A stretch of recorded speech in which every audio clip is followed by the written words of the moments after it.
Yun, good morning mga amigo at amiga. At tayo ay mag-breakfast at siyempre, ang ating ginagawa, isang kwentuhan na naman. Kwentuhang OFW, kwentuhang Kuwait, at kwentuhang usap tayo. Ayan, ano ba ang ating content, amiga? Corn silog. Corn silog ang hinanda ni amiga, siyempre. At nai-miss natin to kung nasa Pilipinas nga tayo nung mahilig kami sa jogging pa dati. Pag nagja-jogging kami, tapsilog, yan, mga ganyan. Pagkatapos mag-exercise, tapos mag-walking, dun sa may Rizal, no, amiga? Tapsilog. High school. Sa may Rizal High School, shoutout dyan sa mga taga-Pasig. Wala kami ng bowling.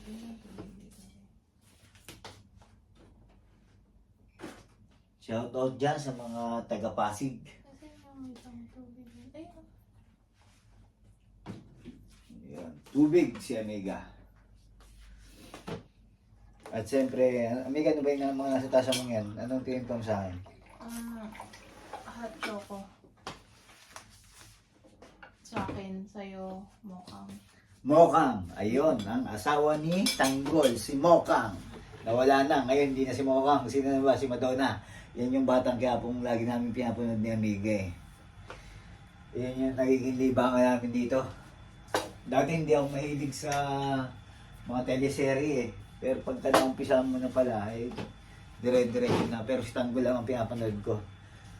Dalawa lang ang alam kong napanood kong medyo na kuwan ko eh, nasubaybayan ko yung ay ewan ko, nalimutan ko na ang title niyo, yung kay Tisoy. Itong kay Tanggol na to. Nakakalibang din, lalo na pagka nasimulan mo nga eh, kay gusto mong malaman kagad yung kasunod. Yun, ang sarap ng mocha na tinignan ni Amiga. At ito naman nga, ang kwentuhan natin ngayon. Ngayon kasi dito sa Kuwait, patapos na yung hindi, yung winter. Di ba? Yung winter, patapos na.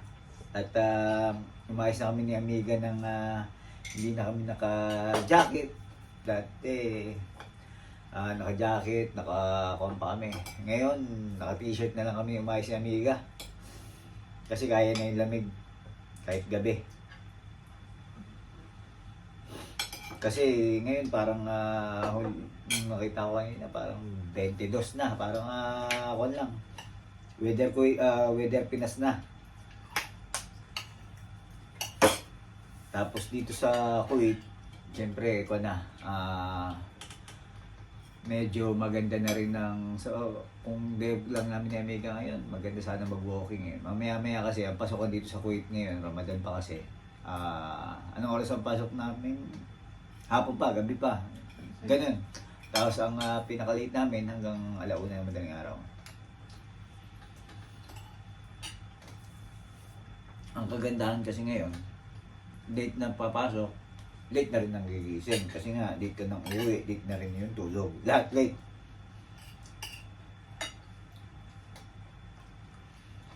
Ito yung ating ginagawang kwentuhang OFW at yung mga ganap dito sa Kuwait. Kami ni Amiga, ano ba plano mo ngayon? Maglinis? Kasi hindi kami pareho ng day off ngayon. Day off ko ngayon siya, hindi. Kahapon siya nag-day off. Maglilinis ka ba ngayon?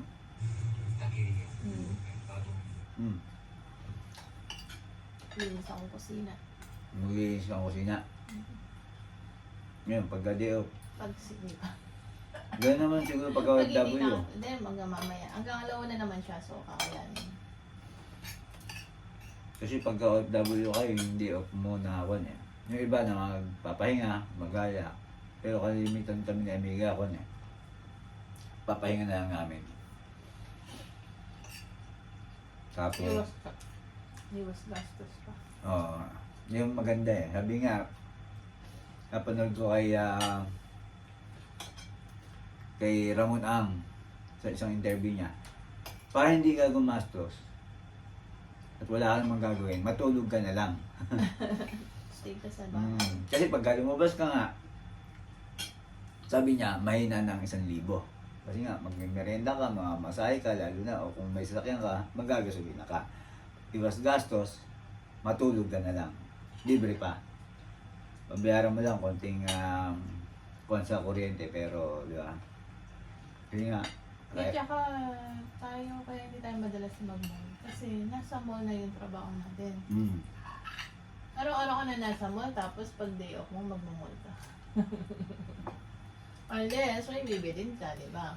Eh, minsan nabibili naman pagka yung may free time na kaya nga, nasa trabaho ka. Like yung pag break time mo, 1 hour, may bibilin ka sa mall. tsaka kami ni Amiga, hindi na kami hilig sa mga butik. Ang hilig namin supermarket. Yan. Doon kami sa supermarket, mga pagkain. Kaya Nalata naman sa mga pangangatawan namin. Pagkain.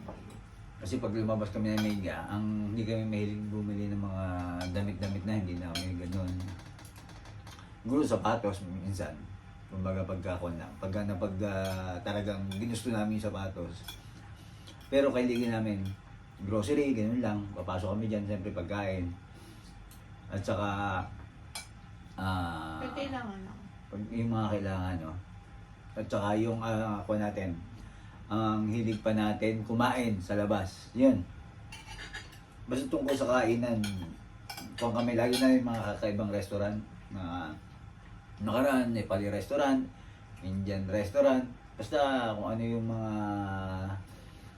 pwede nating hindi pa dalhin sa Pilipinas. O, I mean, yung mga kakaiba dito sa Kuwait ng mga pagkain. Diba? Dapat yun yung mga susubukan pa natin ni Amiga. Katulad ng mga nakain natin nung nakaraan, diba? Yung sa Nepali. Mumu, na parang siomay sa atin. Tapos yung chow mein ba yun? Lumien? Chow mein, basta noodle nila, napakasarap. Panoorin nyo nga pala yun, yung ating Nepali na restaurant na kinain na yan. Himalayan na tayo. Di ba, Amiga?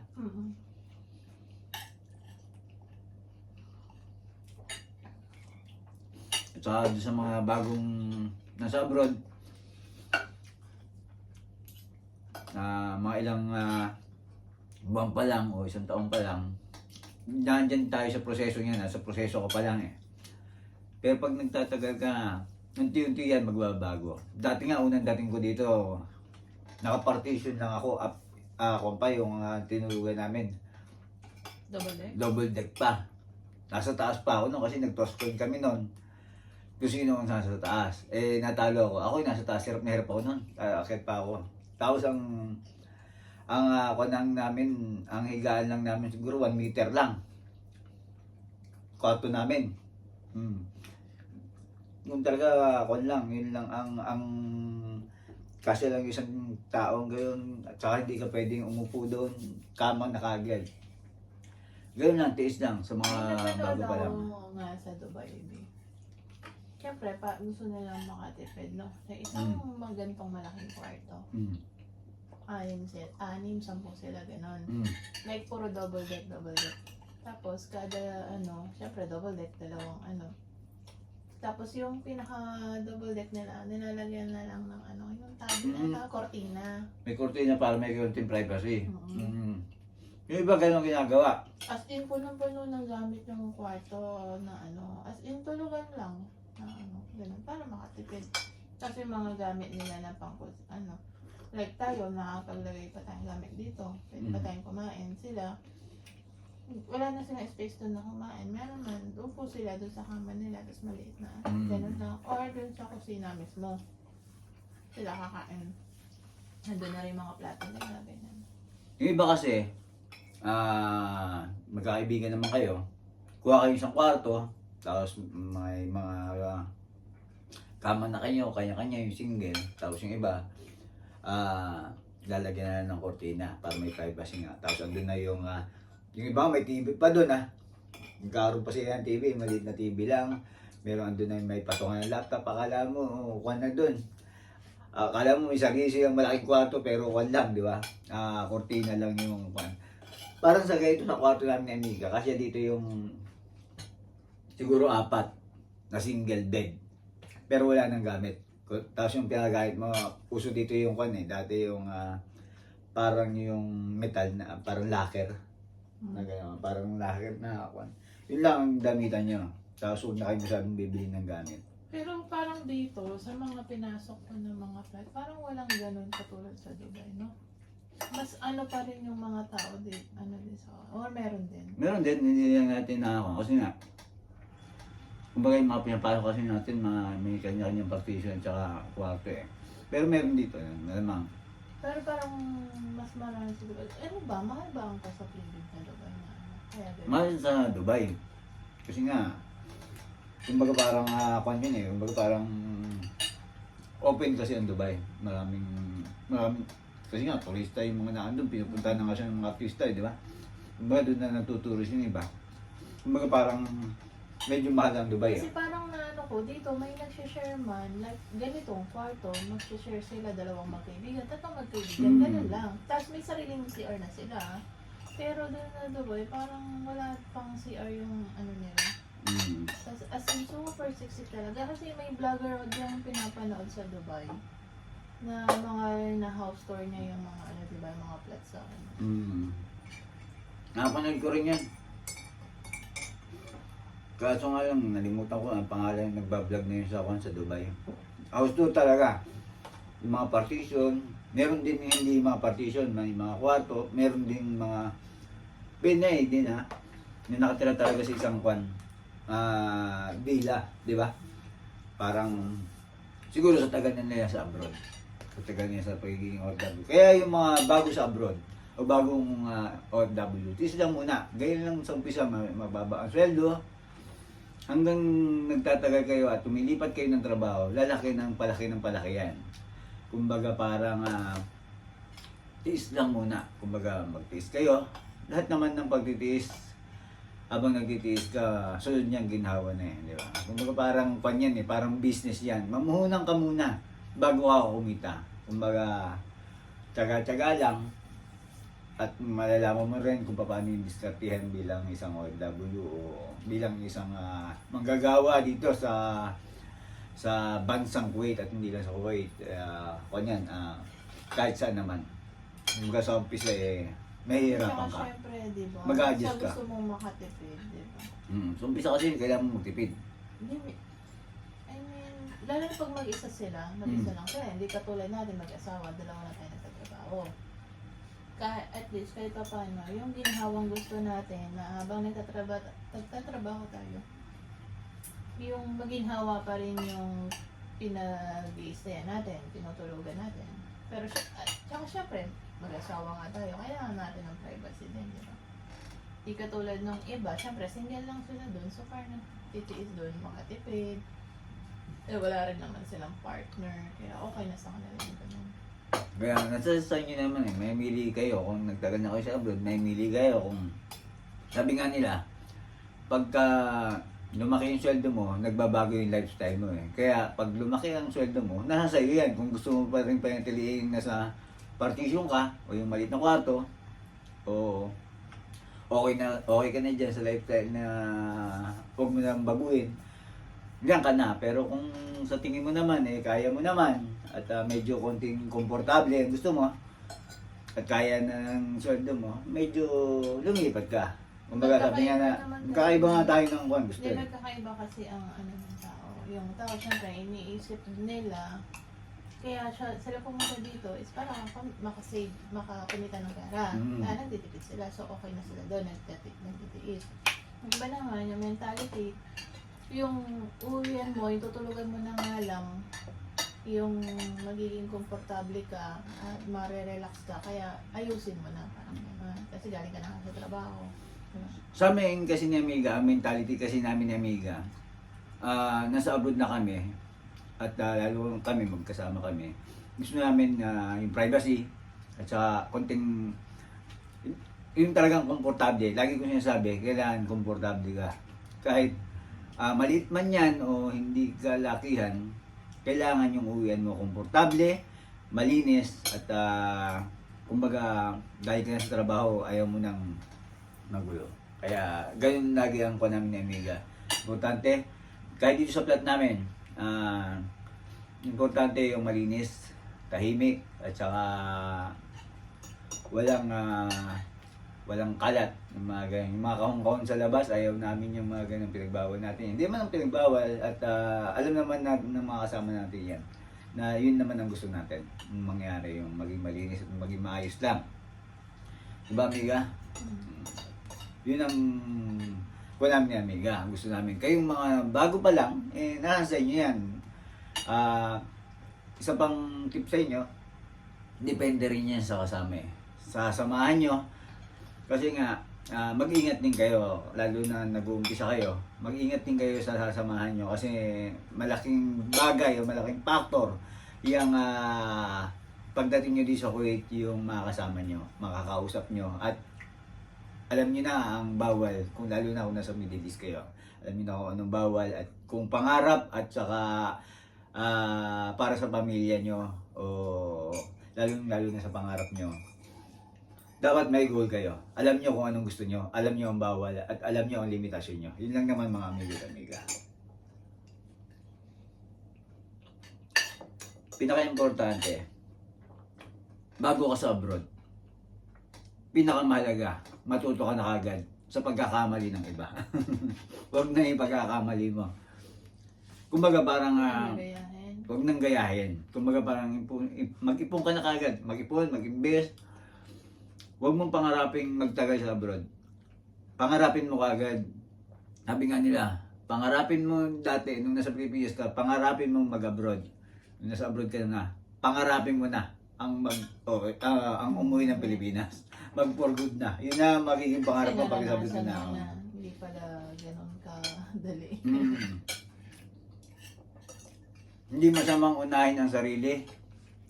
Hindi masamang unahin ang iyong kalagayan o sitwasyon mo diyan sa abroad. Kasi para sa iyo yan. Para sa kanila yan. Na habang kumikita ka, ipon ka lang ng ipon para mas madali na at ikaw ay kumita, mas madali nang tumulong. Ganun lang naman eh.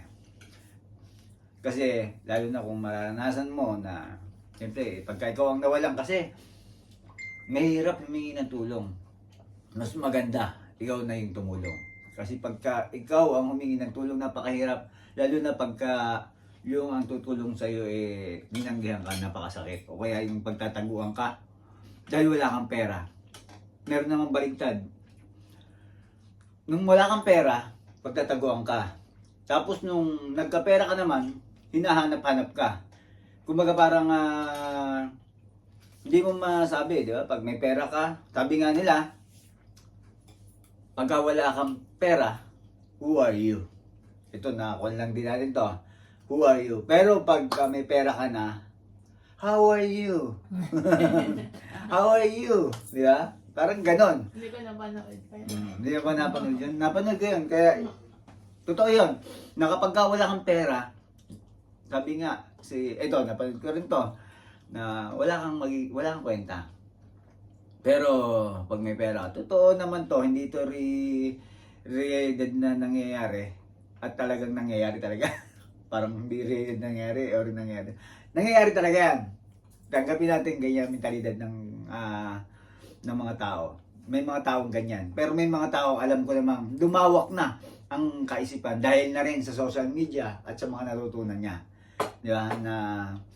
Na hindi na ganito ang buhay, hindi na ganito. Lahat tayo nag-a-adjust. Hindi pwede tayo mabuhay noon. Lagi ko sinasabi, iba yung noon, iba yung ngayon. Kailangan kang sumabay eh. Kailangan matuto. Kung parang kung natututo yan, hindi na pwedeng ma-stuck ka lang doon. Kung parang sa mga kabataan ngayon, kita nyo yung mga kabataan ngayon. Mga pabata yung nagiging milyonaryo na. Kasi nga, natututo na silang hanggang maaga pa lang. Di ba? Tapos, marami ng mga business sa man tsaka woman ng mga bata. mga bata pa lang, di ba? Pero nung mga panahon natin, Wala. Kita mo, sabi nga natin, minsan nanonood kami. Sana yung edad ko, o yung ang ganda na naman nakausap ko. Hindi na ganito. Di ba? Dapat, dati, iba kasi may dati. magandang makakausap dati. Oo, at saka yung Hindi, tsaka sana nauso na yung sa social Sa media. social media kayo na. At least nagiging inspiration mo, di ba? kaya nga eh. Dati hindi naman ako masyadong nanonood ng mga YouTube eh. Kailan lang naluguso talaga yung mga YouTube na yan. nung pandemic. Di ba? Doon lang talaga pumutok yan. Natuto yung mga tao, natuto yung iba. Yung iba hindi pa rin natuto. Akala ang buhay permanente dito sa mundo eh. Kumbaga parang gagawa na sila ng, lalo na yung mahilig gumawa ng mga kwento, mga walang kakakwenta-kwenta. Sisilip, mahilig manilip ng kung ano pa man. Ako pagka ganyan, kaya minsan bad trip ako, minsan pagka yung basag trip ba, yung gusto ko happy-happy lang. Sa buhay, hindi natin maiwasan malungkot o magkuhan. Pero sa akin hanggat maaari, ang lagi kong iniisip, yung buhay na pa simple lang. Ikaw lang gumagawa ng magiging komplikado eh.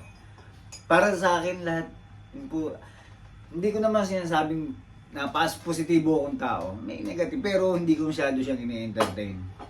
Sa akin subok lang ako ng subok hanggang gusto kong subukan. Sabi ko nga, pagka hindi nag-click o hindi umubra, at least nasubukan ko. Wala akong minsan lang tayo magbuhay. Sinubukan ko na to, di ba? Parang ganun lang kasimple, parang negosyo yan eh. Di ba? Baga parang ang kwan nga natin ngayon enjoy lang natin yung buhay natin. At saka ang importante, masaya ka. Pahalagahan mo ang peace of mind mo. Sa mga bago, lalo na kung ikaw ay isang OFW, yung peace of mind mo at saka yung kailangan lagi kang maging maayos, di ba? Yung pag-iisip mo, lalo na nag-iisa ka sa abroad, siyempre, kami ni Amiga, sabi ko nga yung si Amiga dumating dito sa Kuwait, masaya na ako noon. Nung nagkatrabaho siya, bonus na sa akin yun. Kasi nga, parang nagtulungan na kami, mas madali, magaan na ako. Sabihin natin parang ganito na lang.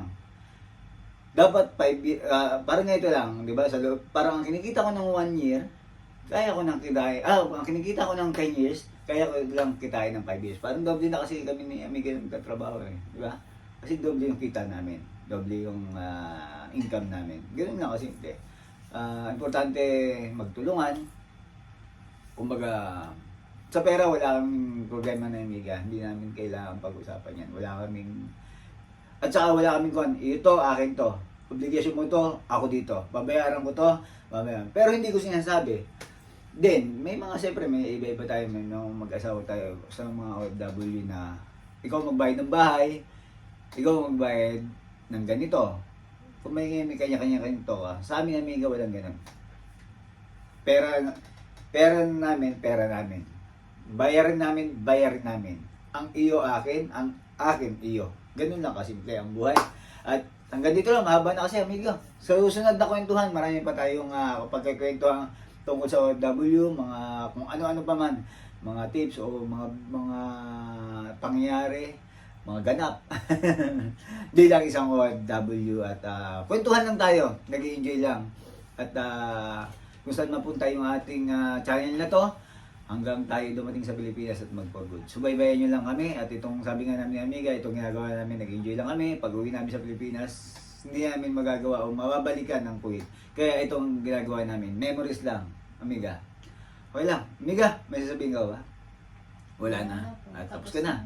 Amiga, payag ka na at diretso ka na to. Ikaw nang bahala dyan. Ingat po at respeto sa bawat isa.